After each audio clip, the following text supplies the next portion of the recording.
Good afternoon, everybody. This is Dee Reinhardt with Illinois WorkNet.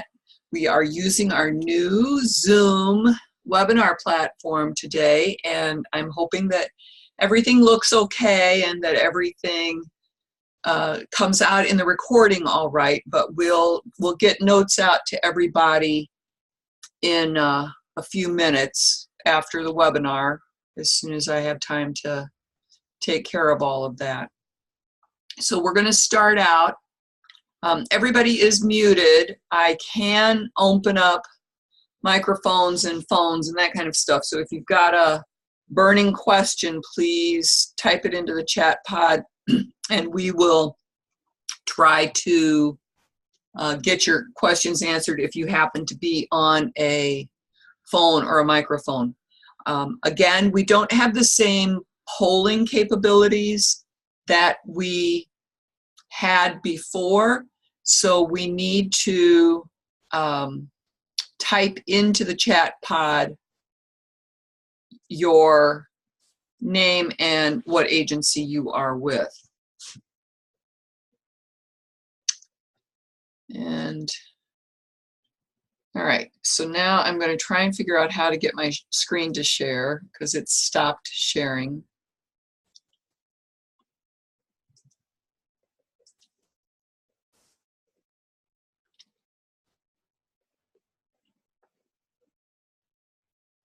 All right, all right, so can everybody see my screen? I've got the numbers showing.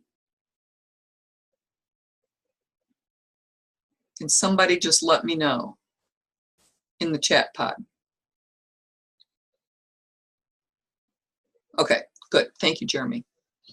All right, so we've got some numbers here. I did these this morning, today at noon time, and we've got Albany Park. You've got some paperwork that needs to be done. So if Joe or I guess Aria is on the call today, so welcome. I don't know you, Aria. If you need to talk with me after the webinar, please give me a call. And Fritz, I think we were just emailing back and forth. Do you want to talk after the webinar as well? So let me know. Please type in who is on the call from what agency, because we don't have the same capabilities that we had before to do the right polling questions. And now I've just unmuted Tammy. So Tammy, if you want to say hi. Hey, good afternoon, everybody. And my Zoom, it's not loading right now. I was on earlier with a different connection, but for some reason this one's not coming up. So I just want to let you know I'm not in the meeting area. Okay. But yeah, good afternoon, everybody. It's great to be back on with you guys. And we've got a little bit of an agenda to discuss. So I'm going to let Dee start up. All right, so we're going through the numbers. A couple of things that I want to talk to you guys about, how you can fix some of these numbers. If the application on here has not been started, and say that the customer never showed up, if you upload a 2151 that says no contact, that will move them into the other row so that it doesn't say application not started.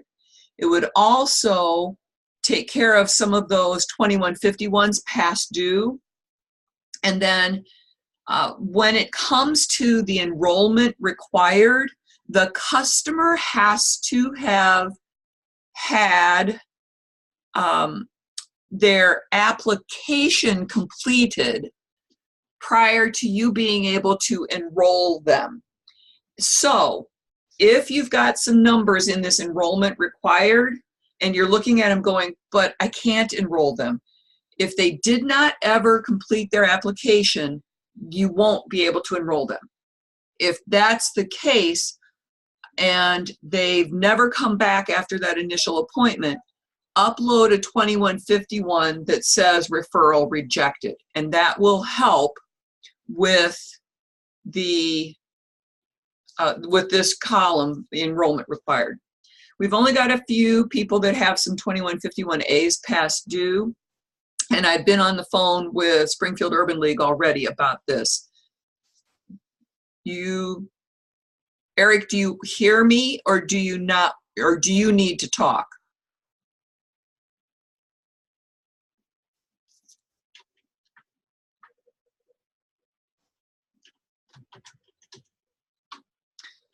All right. I'll keep an eye on the chat pod for you. Okay. So if you want to go on. All right. Okay. So, all right. So here then we've got completion status. There's only one person there at Central State that has to update a completion status documentation. And then we've got some SNAP ineligible people that need to do some updating on the system progress page. So if you can take care of these numbers, we'll send these up. All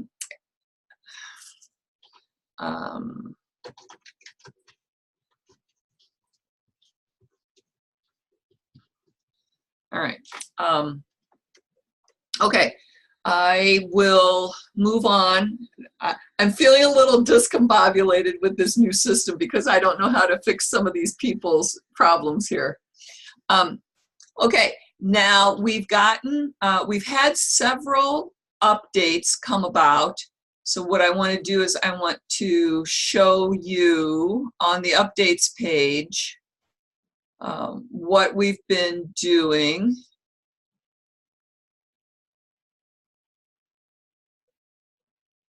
Oh, yes, that's right.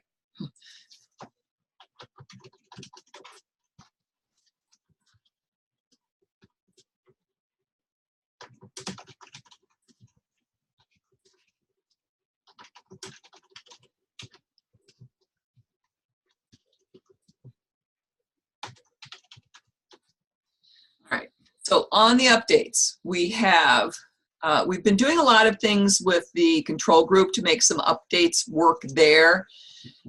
So a lot of these things are control group related. We do have an update here that training report program now shows whether a program is opened or closed. We've got some progress page control changes for the control group again. We've also got these items here. So you can always find what's been going on with the updates to the system by coming to this updates page. One of the things that we did fix, if a customer has an appointment scheduled after the last 2151 was uploaded with a no contact, then that customer will move to the appointment scheduled row, which will help with some of those numbers. That was happening quite a bit, and we wanted to make sure that everything was being tracked properly. All right, next thing that I want to show everybody is on the training reports, training program report. We need to update the training program report, and hopefully this pops up relatively quickly. On here, for example, I'm just going to go to the top of the list. So the Safe Haven is getting picked on here, but not only because they're at the top of the list. For the MIG welding program, they had initially entered that they were going to do 100 customers. That's when we thought we were going to be serving 2,500 people. And the actual service number has declined just because of not everybody participated. So if you could go into your agency and adjust the training program numbers to reflect the proper number for the programs that you are offering, then I would appreciate that being done by Friday. And if you need to know how to do that, you go to the folder where it says resources, go to your agency, select your agency, and click on the details on the right-hand side. And then in the training programs, if you edit, it tells you down here a little bit lower, what is your projected number of participants to serve? If you are going to only serve 25 people instead of the 100, please update that number right there. And then DHS wants to pull that report so that they know how many customers they can still assign to the different agencies across the state. So if you could please have that done by Friday, I would appreciate it. Next piece that we want to keep track of is this. Dee, can I add one comment on that? Sure. For any of the closed programs that you're not taking any more referrals, change that number to the number that you actually enrolled. And that will be in that column too. So that way we're zeroing out that column. So we know that there's not going to be any other referrals to that program. Does everybody get that? All right. So the plan should be the actual for the closed programs. Okay. We have 27 people on the call, and the way that we can't do a poll like we used to be able to do to track who is joining us based on the poll. So if you could please type in the chat pod who you are and what agency you're with, I would appreciate it. And if you've already done it, you don't have to do it again. Just anybody new that hasn't yet done that. Okay. Contact list. We have people changing and moving, and so we need to make sure that we all know who's around and that DHS who knows who they need to speak to at the different agencies. So if there is a change in your agency contacts, please alert myself or Olivia by email to let us know who is going to be or who needs to be added or removed from a training provider list. I'm sorry, from this EPIC contacts list. All right, I believe that is the last of my list of agenda items. So Tammy, you were going to talk about a couple of things. Do you want me to pull the image over? Yeah, that'd be great. First thing, and you guys are quite aware of this, and I sent you an email out, the performance reports, the periodic performance report and financial performance reports are due the end of this month on the 30th. So please get those into me. You can use, the last quarters and just update, but I need to have those by the 30th so I can get them into our system and mark them so you don't get delinquency emails generated to you guys. Okay, and then so what Dee just pulled up, this is a plan versus actual. So this is based upon the modifications that we completed here recently. And it shows, the planned, assessed, enrolled, complete, employed, and retained based upon the actual. And the actual, I pull this information, I have a benchmark report that was created for me to pull the information related to each of these and where we're actually at. So these are giving you the percentages of where we're at. We're almost at 91% for the enrolled, 81% on the assessed side. Completion, we're only at 64, so we need to really, really focus these next months on completions of training programs. Employed, we're looking, not too terribly bad. And then retained, we're at 53%. So we need to continue to push to get customers completed, employed, and retained. And I'm going to be sending this out to you guys. I'm going to create this view for each of your agencies, and I'll send that out to you directly along with the benchmark report because that has changed with the modification. We are allowing 25% of the total funds to not be subject to performance. And then there is still 30% that's based upon assess. So it's a pretty liberal benchmark report. I mean, there's some room for you guys, but what we're going to be looking at on an individual level too is you may have earned some of the revenue, but you're not meeting some of the benchmarks. And that's one of the things we want to really, really stress to you guys is based upon what you said that you planned on accomplishing in the last modification, that we try to make those numbers and those marks. So that's what I'm going to be focusing a lot of my attention on is where we're at with our numbers as far as the benchmarks are concerned. And the other thing that Dee and I are going to be spending pretty much the rest of this, EPIC program is just verifying data and validation and cleaning up data and making sure all of the data in the system is clean, because that's once again what we're going to be judged on. That's what MDRC, the evaluation group, is using to evaluate this program. So we want to make sure everything in the system is entered properly and documented properly, so that we can support our results for the program. So does anybody have any questions on that?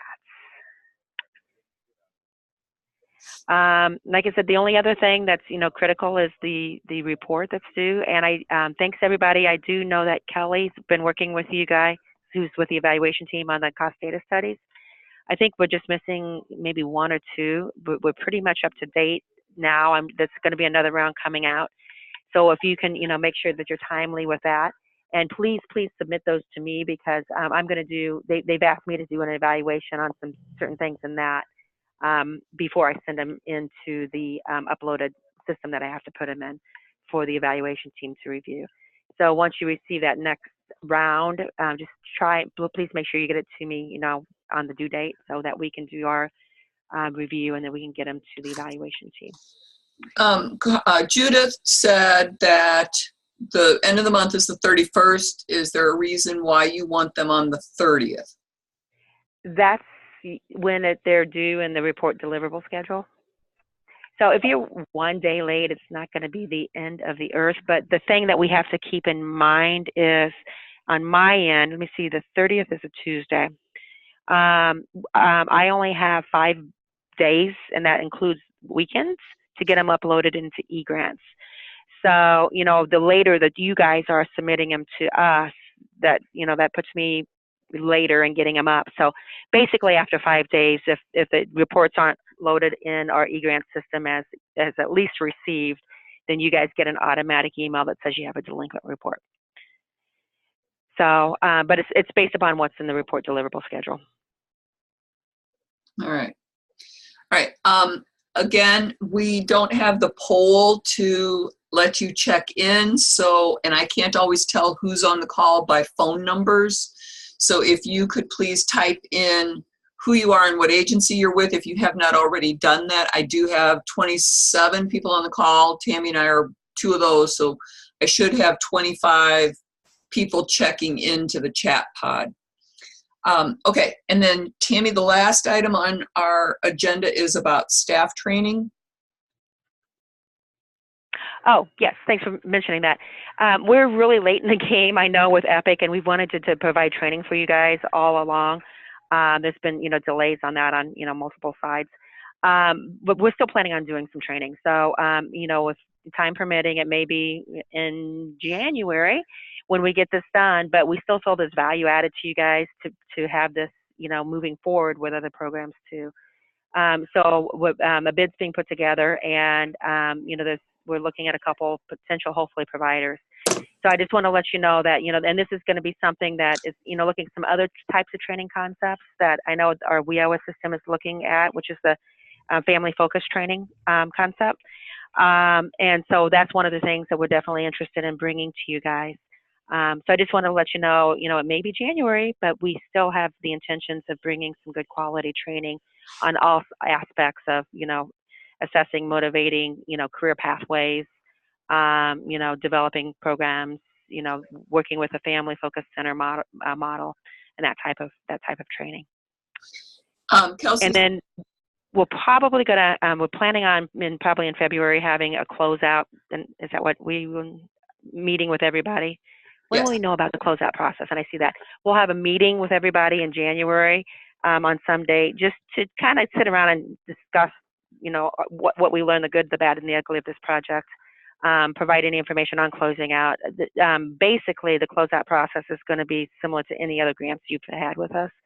As you know, the grants in February of 2018, you have 45 days to close out.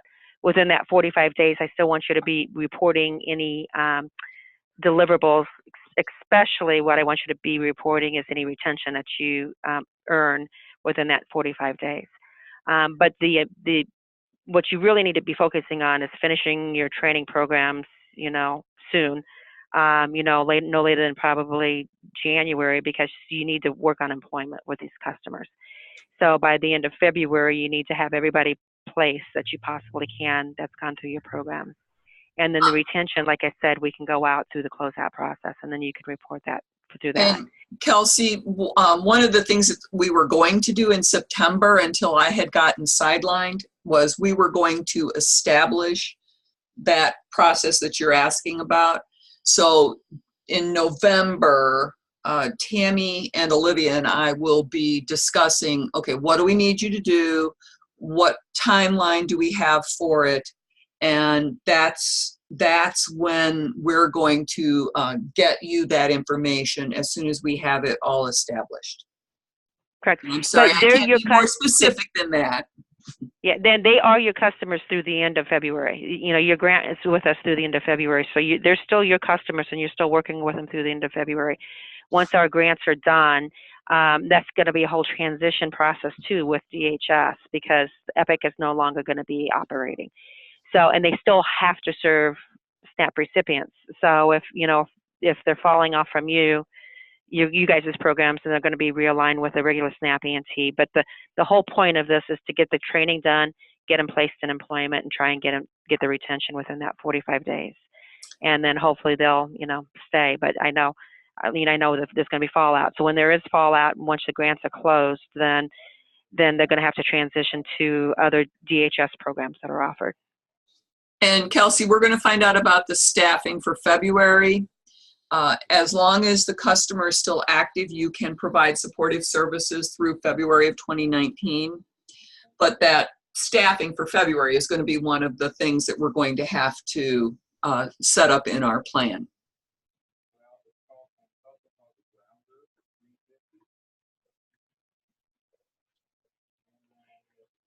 A different SNAP ENT program, or does that suffice?